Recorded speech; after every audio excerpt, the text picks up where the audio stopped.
Hey everyone, Charles here. And first of all, thank you for stopping by my podcast. If this show inspires you, makes you think, or gives you that courage to jump into action, please help by donating to this show. Click the link in the description and donate. Your donation helps us with production and finding great guests moving forward. Thank you and enjoy. You know you should be doing something different, right? Hey, I'm talking to you. Do you believe that you have the gift for greatness or have a special talent, but don't have the courage to take that next step? Always wondering how others made it look so easy? Well, welcome to Jump, the show that will bring you special guests just like you and me. How did they get the courage to jump into greatness? Doing what they love and living the good life. So, get ready to jump with your host, Charles Matthews Jr. Yes.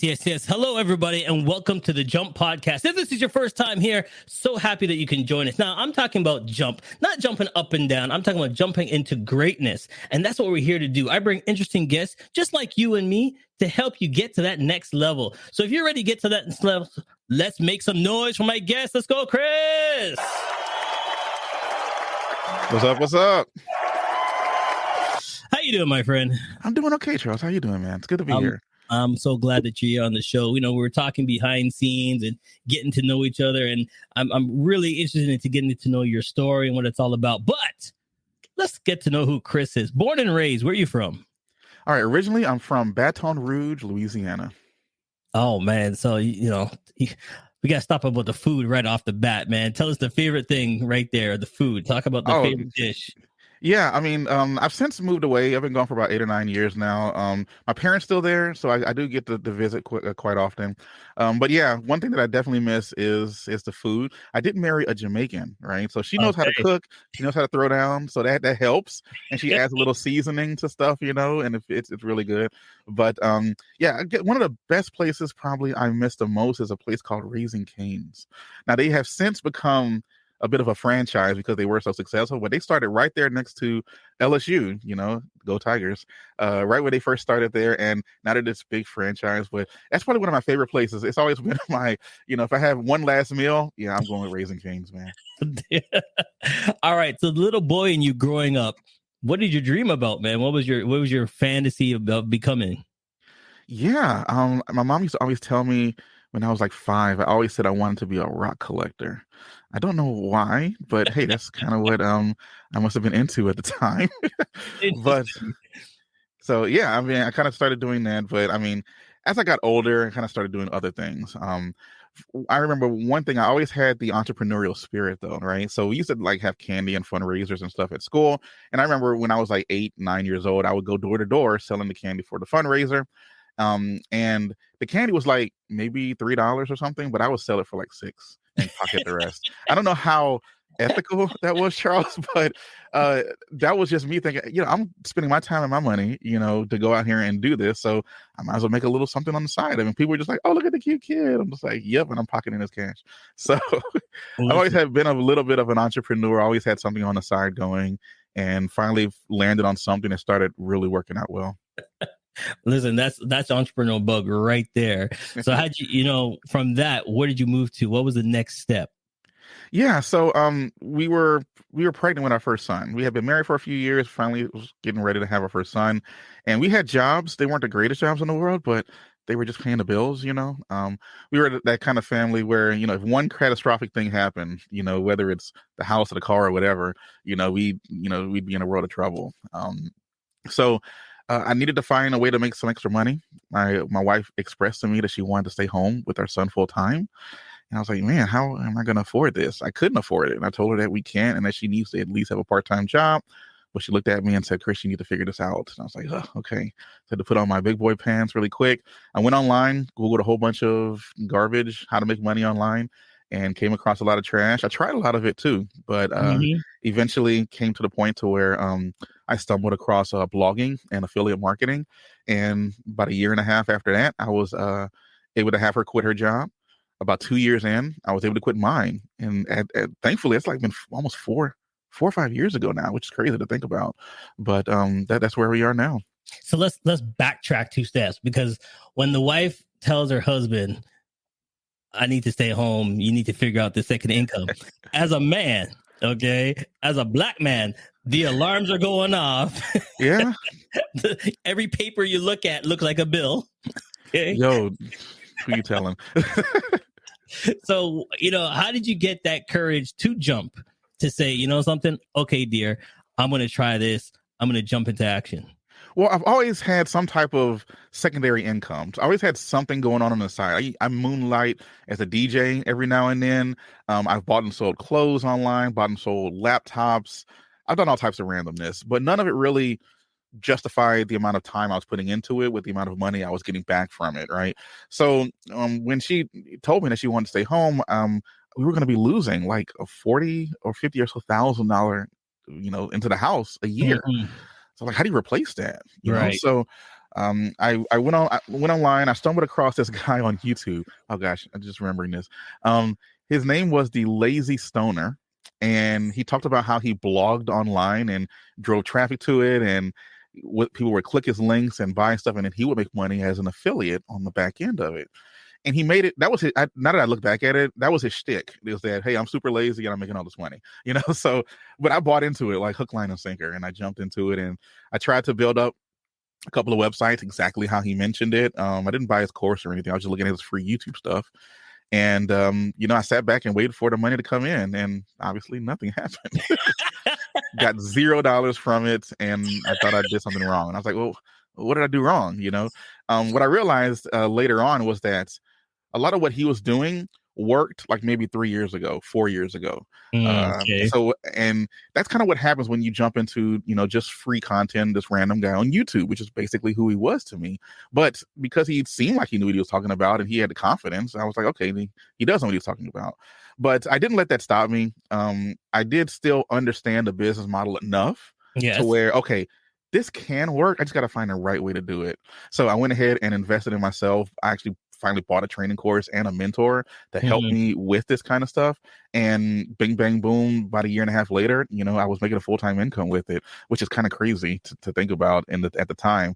But it was scary. I had to put I had to think about what I was going to do. I couldn't just do it. I had a wife and a son on the way. At this time he was already born, and I couldn't just, a single man, just like quit my job and be like, okay, I'll figure it out tomorrow kind of a thing. No, I had to make sure I had a plan in place. So I started using what's the avalanche method, and all these financial independence people started using the avalanche method to pay off all of my debt, took out all of my credit cards, got completely debt free outside of the mortgage. And I remember we refied the house, got the mortgage payment a little lower, just so we wouldn't have to worry about it. And once we did all of that kind of stuff, we had enough money to really survive.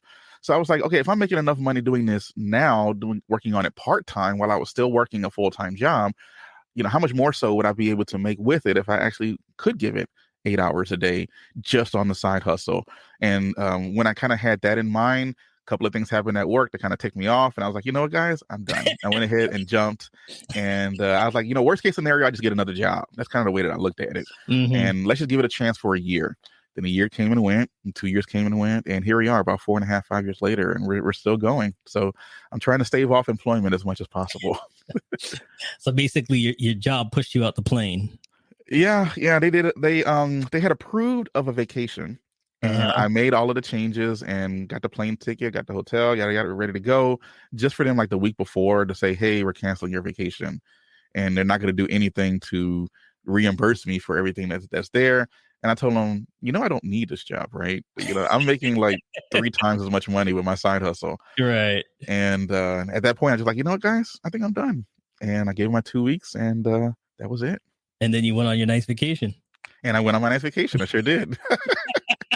And I enjoyed it. And I came back and had no idea what to do, because I was like, man, I got to work for myself now, right? And all of a sudden I had all this time. And that's a whole nother podcast, probably for another episode on how you learn how to use your time management. But well, then let's do this though. For people that don't understand bloggers, blogging, what you're doing, break it down for everybody. Yeah, so it's pretty simple. It's a little easier said than done, but it is an outstanding business model, in my opinion. So what I do is technically I'm what's called a content publisher. I pay people to write content for me, and then I post it online.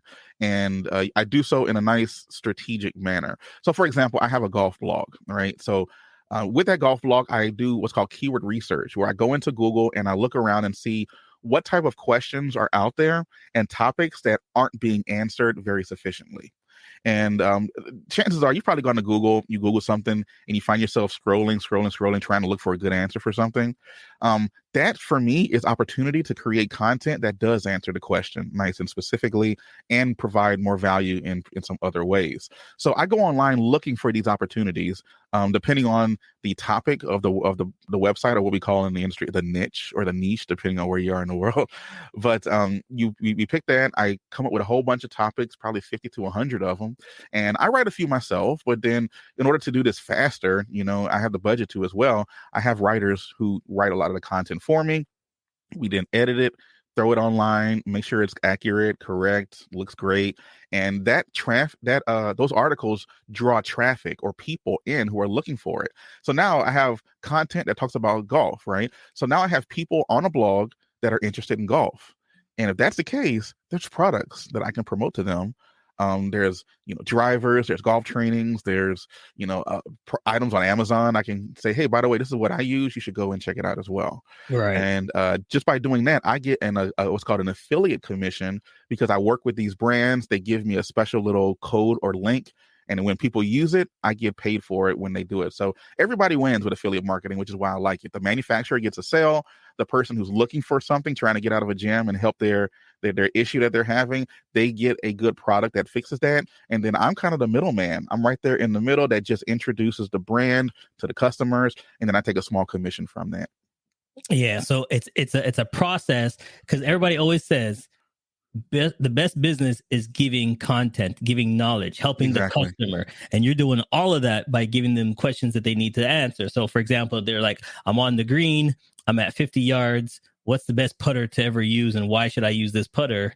Yeah. You're going to answer it, and then you're going to show them a couple of putters that will help you at the end with it. Yeah, it's funny you mentioned that, because I actually have articles like that on the site right now. I have one that's something to the effect of what club should I use when you're inside 100 yards? I'm ranking like number one for that particular one. So when people read that article, I'll say in it, by the way, this is the club that I use when I'm inside 100 yards, and there's a link that they can click and go to an affiliate of mine. One that I use is called Global Golf, and they work out really well. Another one that I use is Amazon, and just by doing that, then because people are on that article, they're already interested in trying to improve their game. There's other stuff I can promote to them as well. And it works out pretty well. It's a pretty good business model. It's better than posting on Instagram and all these other places, because once the article's out there, it ranks for months or even years sometimes. So it increasingly becomes passive over time. So the first question people are gonna like, you keep saying putting it out there. Where are we putting it? Where does it go? Yeah, it goes onto a blog, So when you, what a blog is, it's just a collection of articles surrounding one particular topic. When you Google a phrase, 9 times out of 10, a blog pops up that's going to help you answer that question. Or if it's one of those questions where Google kind of gives you the quick answer right there, Google got that answer from a blogger who created it and then put it out there. And then after a while, based on how people respond when they read it, and Google can look at it and say, okay, that must be the right answer. So we're going to put it right front and center. And then we get traffic to our sites because of it. We can do stuff like capture email addresses and promote to people afterwards, that we can try to, build up another way of traffic and revenue to our blog. So a blog is just a website that's a collection of articles about a particular topic. All right. So when you're saying a website, so how many websites do you have then? As of right now, 7. But I'm only working actively on maybe 3 of them. So it's a lot of work to keep a blog up and running. But once you kind of have it up and running, it kind of has a snowball effect, and it just continues to just roll. And then I like to think, you can build up one blog and it can make you a full-time income. The first blog that I put out there didn't do too high. The second blog I did actually got it up to around 20K a month at one point, and was doing excellently well. And I have another blog that right now brings in like 400 a month. I got another one that brings in probably like 4 or 5,000 per month.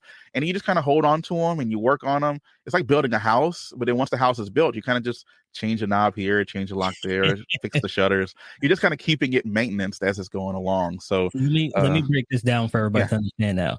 So a blog is a website. Correct. So you put a website out there, but the website is only blogging. There's no videos or information. There's no, hey, check this person or check that person. Here's my CEO. Here's my content. It's just a place to get info. Well, it has all of those things as well. So, for example, I have a YouTube channel, as well that kind of complements the blog. You don't need a YouTube channel that complements the blog, but it definitely helps because it's just another way that people can connect with you and your brand. There's images out there. It looks nice to look at. It's easy. It gets to the point. It's not one of those you have to read the whole thing just to get the answer right there at the bottom. Answer's right there at the top. And then if anyone wants to go dig deeper, then they can just continue reading the article. So it's a great area to be able to get targeted traffic to your offers. Blogging really works for anybody, any business. If your audience uses Google at all, then blogging can work for you. It's a way to bring in free leads into your business. I bring in thousands and thousands of people come to my websites every single month, and then they buy stuff that I recommend, and I don't have to pay Mr. Zuckerberg any money, to have my ad placed in front of this person for whatever reason. I just work within the confines of Google SEO or search engine optimization to get my articles up front so that when people are looking at it, they find my information and stuff. All right. Well, let's get to know you and how you do your things a little better. Hey! It's now time for a rapid fire. We're going to pick your brain a little bit more and see how you do your blogs, how you do your thing, and what you like about. So this is how it happens. I put 2 minutes on the clock, and you get to choose your questions, A, B, C, or D. You get to answer them. You can elaborate, but remember, you got 2 minutes on the clock. So which ones would you like, A, B, C, or D? Let's go with C because my first name's Chris. There you go. All right. 2 minutes start on the clock, starting now. What is success to you? Success can be defined as so many different things because it's different for every single person. Usually when I run into someone, one of the first questions I ask them is, what is your reason for doing this? What is your why? But then I also add this caveat. It can't just be money. All right. It can't just be, I want to make a few extra bucks. I've run tons of businesses, Charles, and a lot of them didn't do very well because I really just wanted to make a few extra bucks. When I actually had a reason to have a business be successful, when it got tough, when it got hard, then I just kept moving forward with it because it had to work. My why was I wanted to provide a different kind of life for my family, especially my son and my wife. So that's what really the goal was. With that as being my North Star, as being my why, as being my goal, I kept pushing forward regardless of if it got tough. When I wasn't making any money in the very beginning, I still created content because I knew what the end game was. So in order to define success, what is it that you really, really want? And then try to build your business, have that North Star, have that goal, and then work towards it. So for me personally, it was just being able to be home with the family, being able to drop my son off to school every day, and things like that. So some other people, it might be, hey, I want to sit by ties on the beach or something, right? So whatever your goal happens to be, that's what you need to make it. For me, it was family. All right, sunset or sunrise? Here we go. Let's see, sunset or sunrise? I definitely would say sunrise because I do my best thinking in the morning, and then at night I'm just shot. Yeah. Chocolate or vanilla? Chocolate, 100%. Favorite cake? German chocolate cake. Favorite color? Blue. What is the first thing you notice about somebody? Real quick. First thing I notice about someone is their demeanor and how they come across. Favorite TV show? Seinfeld. What's the best compliment you ever gotten? Someone told me that I had a nice looking dimple. I only have one. It's right here. So, what's the best fashion advice you ever got? My cousin used to always tell me, "Pain is pleasure." I mean, pain is pain is beauty, Chris. Pain is beauty. So that's what there you go. And I'm going to add another one real quick. Favorite number and why? Favorite number, 3, because it's just us 3 right now in the house. So There you go. Don't go nowhere. We're going to be right back. CMJ Entertainment is a one-stop shop. CMJ Entertainment helps people do any type of events, and it's a marketing tool as well. So we'll cover everything from start to finish. If it's a wedding, we'll make sure your wedding is over the top. And if it's an event, we make sure that everybody gets information at the end of the day. Give us a call at 416-414-8964 or online, go to cmjent.com.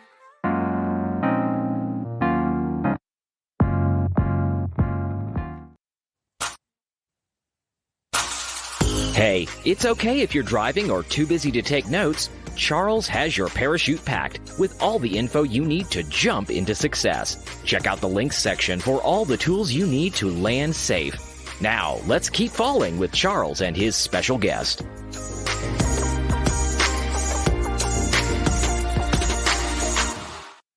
Yes, we are back live. Okay, so before you talked about success, how success is to you, favorite things. How do you see yourself right now being successful? how do I see myself right now? It's funny. When I had the goal, like the main goal when we first started the blogging side of the business was I wanted to have my wife stay home with our son. And the goal was at least until he starts school. And that's what we did. He started school. He's in kindergarten now. But when he started school, I was like, man, I felt accomplished at that point, right? I felt like, okay, I did it. Now what? And that's kind of the idea that we had. So I had to kind of, come up with another goal in order to figure out what success actually meant for me at this point. And one thing that I like doing is impact. Money is money. It's great to have. It helps you buy freedom, which is really what I use it for. So I can be able to do what I want to do. It's not like that I don't work. I don't want to let people think that I don't work. It's just I get the liberty of choosing when I want to work. So that's what that is. But right now the goal is really impact. So I'm trying my best to. As I see what blogging has done for me in my life, completely has transformed it. So I'm trying my best to try to help other people kind of do the same thing. So just realizing that for a long time I didn't know that there was a better way to really earn revenue. Once I learned that I could generate my own money, I realized that I didn't need a job anymore, and if I could bring other people to that same realization, even if it's not blogging, to be honest, it's just, we can own our lives outside of what these corporations want us to think. Right. The 9-to-5s, working hard, getting up, falling asleep, watching that favorite TV show and falling asleep between it because you're not enjoying it. Yeah. I used to have when I used to work for a bank long time, like maybe more than 10, 12 years ago. And the owner, the CEO of the bank did not even have a computer on his desk because he just had everyone else doing the job for him. I think Puff Daddy or P. Diddy, whatever you want to call him, he had a famous quote one time that says, the reason why you run a business is that you can hire someone to do it for you. So that's kind of the way I look at it. That's why I have writers.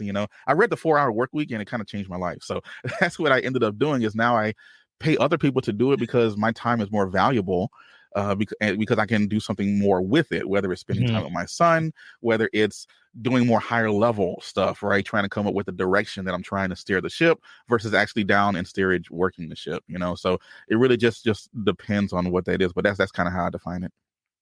All right. So let's go back to it. How many blogs do you put out a week? A week? Probably between 10 to 12. I normally average around 30 to 50 blog posts a month. Hold on. Let's backtrack. You said 10 to 12 blogs a week? Yeah, per week. Now, granted, I have writers who are helping me. I would throw that part out there. When you're first getting started, you might only be able to put out one a week, which is fine. That gets you there. And 52 weeks in a year, that means you have 50 articles up in about a year's time. When I first got started, that's how I was doing it. Just kind of putting out 1, maybe 2 per week.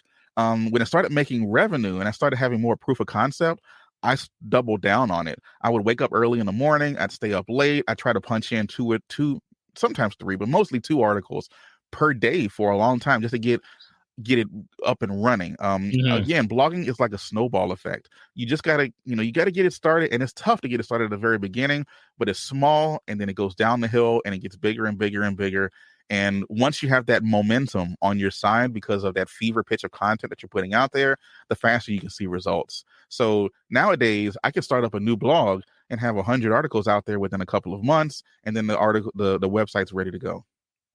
So how do you backtrack? So do you do the blogs first, blow them all up, then put the website out, or do you slowly add them as you go?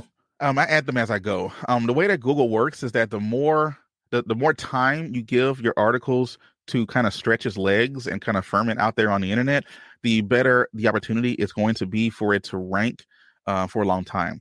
I put a new blog post out there. Sometimes a new blog post might rank within a couple of weeks. Sometimes it might take 3 or 4 months before it makes it to number one in Google. So because of that, the sooner you can get it out there, the better. So when I commission 30 articles for the month. When I can commission 30 articles or so for the month, I put them out there to my writers. I let them work on them. When I get them all back, either I'll edit it or I'll have an editor help me with it just to get the content looking good, nice, good grammar, make sure I fact check it and it's accurate and all of that fun stuff.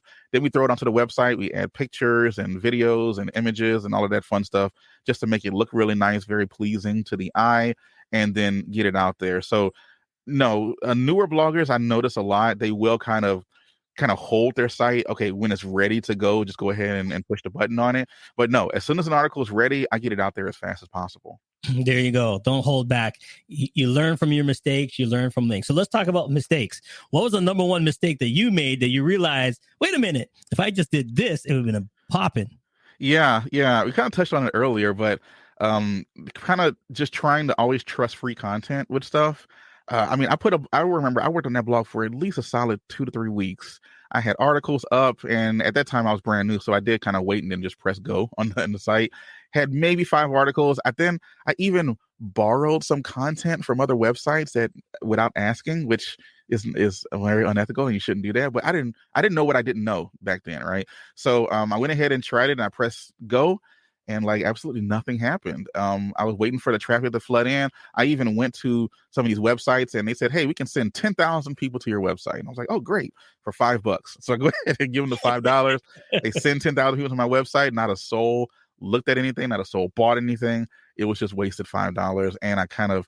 And because I did that, it got to the point to where Google saw my site as being a spammy site. And they took it out of Google. They de-indexed it to where you couldn't even find it on Google anymore. So that was a lot of wasted time and effort.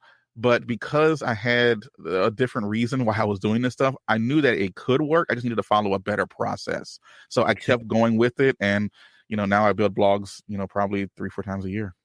So then here's the question. Who is your best client for you? Best client? What do you mean? How are you helping people right now? If somebody needs gotcha.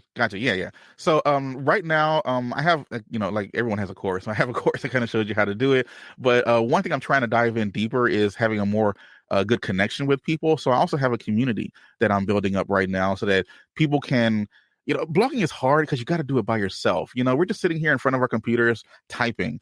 To be honest, my wife even today probably couldn't give you a clear explanation as to what it is that I do. She just knows that it pays the bills, but regardless, it can be a lonely experience because, entrepreneurship can be a lonely experience because most people are set to just work a job and then get paid in 2 weeks. When you're working and you're working on your own business, you got to sit there and work with it, even if it's not giving you any returns, because you can see what the returns are going to give you in 4 months, in 6 months, in a year. If you work really hard for about a year and a half, you can generate a site that can completely replace your income. So from that time, from zero to full-time income, it can be tough to do that by yourself, which is why I've created a community to try to help other people do that, not by themselves. All right, let's go. Getting information, knowledge is key. That's what you need to do. All right, here we go. Now time for pick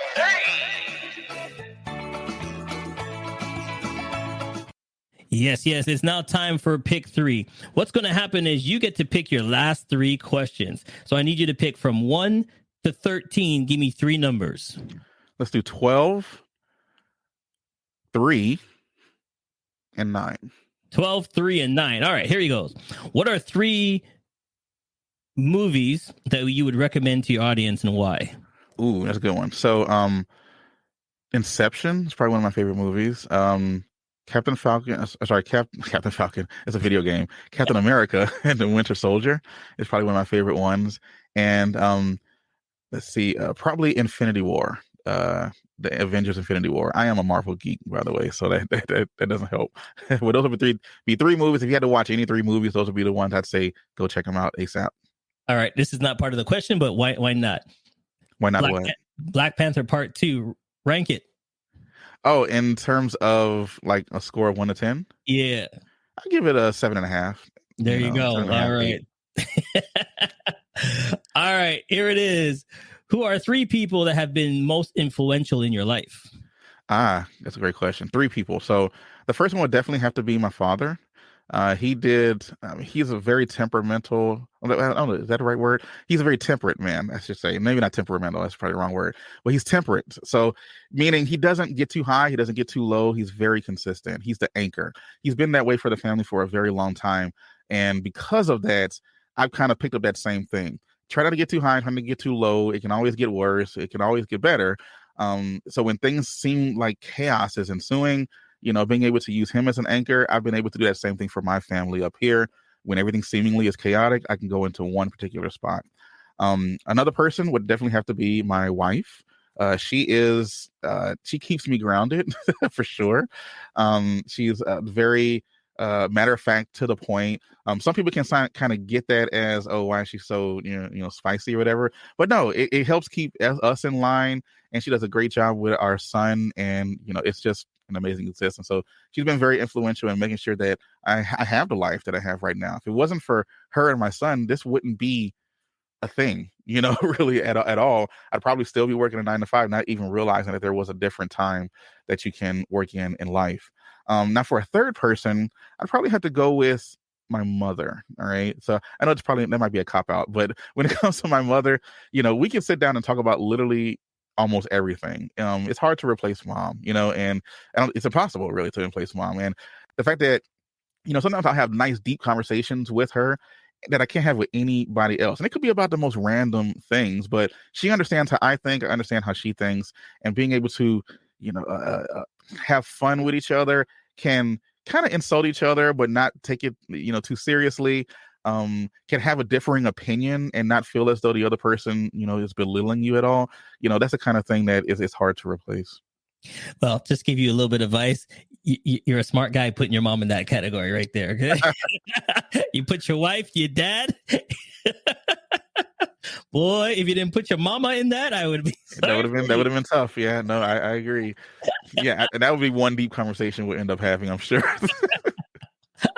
I can see it now. Oh, I carried you for 9 months. What did your daddy do? I did. Exactly. Yeah, no, that's kind of how it goes. All right. Big shouts out to all the moms out there. We love you. All right, here we go. Last question. What advice would you give somebody getting into a similar career to yours? Yeah, I would just say get started now sooner than later. We always can kind of get stuck in this moment where we want to do something, but then never actually do it. One of my favorite sayings is do something now that your future self will thank you for. So work on it now. The best time to plant a tree was 20 years ago. The next best time is right now. So go ahead, get started. Don't wait, because if you wait, life is inexorably going to get in the way. That's just what life does. It's going to get in the way. So until you get fed up with life enough to where you want to actually make a change and actually just move stuff around and say, you know what, this has got to become a priority, then you're destined to kind of stay where you are.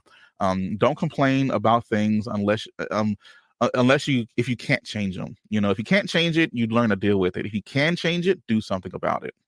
And there you go. All right. Before we let you go, my friend, you talked about YouTube. You talked about the blogging. Give us your YouTube channel and what blog website we can go to. Yeah, definitely go to bloggerevolution.com. There you can find my podcast. It's also called Blogger Evolution. Or you can find me on YouTube at Blogger Evolution or at Benji's Dad. Those would be the best places to find me. Yeah. And I'm going to put those links in the description. And if you want to make sure you want the email, I'm putting that up there as well. And you can go to his website. And here's the thing. Shout him out. If you're looking to take the course, link it. He knows what he's talking about. You can see he's a smiley man. He's happy. He's good lucky. That comes from being your own boss. All right. And that's why everybody, when you're your own boss, you smile different. You brush your teeth in the morning different. The air is fresher. The food tastes better. It's all that. My friend, thank you so much for joining. This was a great interview. I appreciate your time to coming down. I had a great time. Thanks so much, Charles. All right, everybody. Like I always say, you didn't have to listen. You didn't have to watch. But I'm so glad that you did. It's your time. It's time to get out there and jump. Make that money. Be your own boss. We'll see you next time, everybody. Hey, hope you had a great time listening to the show. If you think I did a great job, please buy me a coffee. I still got a lot of work to do. We would love to hear from you, your feedback, so please click the link and leave us a review. You can help us grow by following us on all social media platforms and sharing this link. Once again, it's time for you to jump. Success is waiting.